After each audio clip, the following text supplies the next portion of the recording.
Praise Lord. ഉത്തമഗീതം 4-ാം അധ്യായം 1 മുതൽ 16 വരെയുള്ള തിരുവചനങ്ങൾ. എന്റെ പ്രിയെ, നീ സുന്ദരി, നീ സുന്ദരി തന്നെ. നിന്റെ മൂടുപടത്തിൻ നടുവെ നിന്റെ കണ്ണ് പ്രാവിൻ കണ്ണുപോലെ ഇരിക്കുന്നു. നിന്റെ തലമുടി ഗിലെയാദ് മലച്ചെരുവിൽ കിടക്കുന്ന കോലാട്ടിൻ കൂട്ടം പോലെ ആകുന്നു. നിന്റെ പല്ല് രോമം കത്തിരിച്ചിട്ട് കുളിച്ചു കയറി വരുന്ന ആടുകളെ പോലെ ഇരിക്കുന്നു. അവയിൽ ഒന്നും മച്ചിയായിരിക്കാതെ എല്ലാം ഇരട്ട പ്രസവിക്കുന്നു. നിന്റെ അധരം കടും ചുവപ്പുനൂൽ പോലെയും നിന്റെ വായ് മനോഹരവും ആകുന്നു. നിന്റെ ചെന്നികൾ നിന്റെ മൂടുപടത്തിൻ ഉള്ളിൽ മാതളപ്പഴത്തിൻ കണ്ഠം പോലെ ഇരിക്കുന്നു. നിന്റെ കഴുത്ത് ആയുധശാലയായി പണിതിരിക്കുന്ന ദാവീദിൻ ഗോപുരത്തോട് ഒക്കും. അതിൽ 1000 പരിച തൂക്കിയിരിക്കുന്നു. അവയൊക്കെയും വീരന്മാരുടെ പരിച തന്നെ. നിന്റെ സ്ഥാനം രണ്ടും താമരക്കിടയിൽ മേയുന്ന ഇരട്ട പിറന്ന 2 മാൻകുട്ടികൾക്ക് സമം. വെയിലാറി നിഴൽ കാണാതെയാകുവോളം ഞാൻ മൂറിൻ മലയിലും കുന്തുരുക്ക കുന്നിലും ചെന്നിരിക്കാം. എന്റെ പ്രിയെ, നീ സർവാംഗ സുന്ദരി, നിന്നിൽ യാതൊരു ഊനവുമില്ല. കാന്തേ, ലെബാനോനെ വിട്ട് എന്നോടുകൂടെ വരിക. അമാനാമുകളും ഷെനീർ ഹെർമോൻ കൊടുമുടികളും സിംഹങ്ങളുടെ ഗുഹകളും പുള്ളിപ്പുലികളുടെ പർവ്വതങ്ങളും വിട്ടുപോരുക.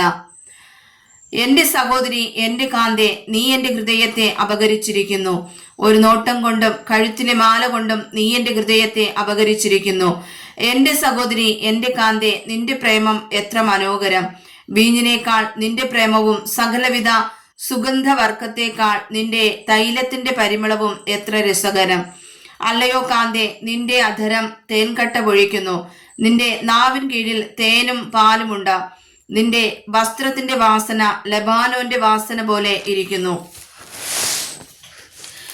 എന്റെ സഹോദരി, എന്റെ കാന്തേ, കെട്ടി അടച്ചിരിക്കുന്ന ഒരു തോട്ടം, അടച്ചിരിക്കുന്ന ഒരു നീറുറവ്, മുദ്രയിട്ടിരിക്കുന്ന ഒരു കിണറ്, നിന്റെ ചിനപ്പുകൾ വിശിഷ്ട ഫലങ്ങളോട് കൂടിയ മാതളത്തോട്ടം, മൈലാഞ്ചിയോടുകൂടി ജഡമാംസിയും കുങ്കുമവും വയമ്പും ലവംഗവും സകലവിധ കുന്തുരുക്ക വൃക്ഷങ്ങളും മൂറും അകിലും സകല പ്രധാന സുഗന്ധവർക്കവും തന്നെ.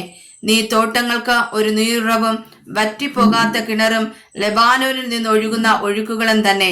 വടതിക്കാറ്റെ ഉണരുക, തെന്നിക്കാറ്റെ വരിക. എന്റെ തോട്ടത്തിൽ നിന്ന് സുഗന്ധം വീശേണ്ടതിന് അതിന്മേൽ ഊതുക. എന്റെ പ്രിയൻ തന്റെ തോട്ടത്തിൽ വന്ന് അതിലെ വിശിഷ്ട ഫലം പൂജിക്കട്ടെ. വായിച്ചതായ തിരുവചനങ്ങളാൽ കർത്താവ് നമ്മെ അനുഗ്രഹിക്കുമാറാകട്ടെ. ആമേൻ.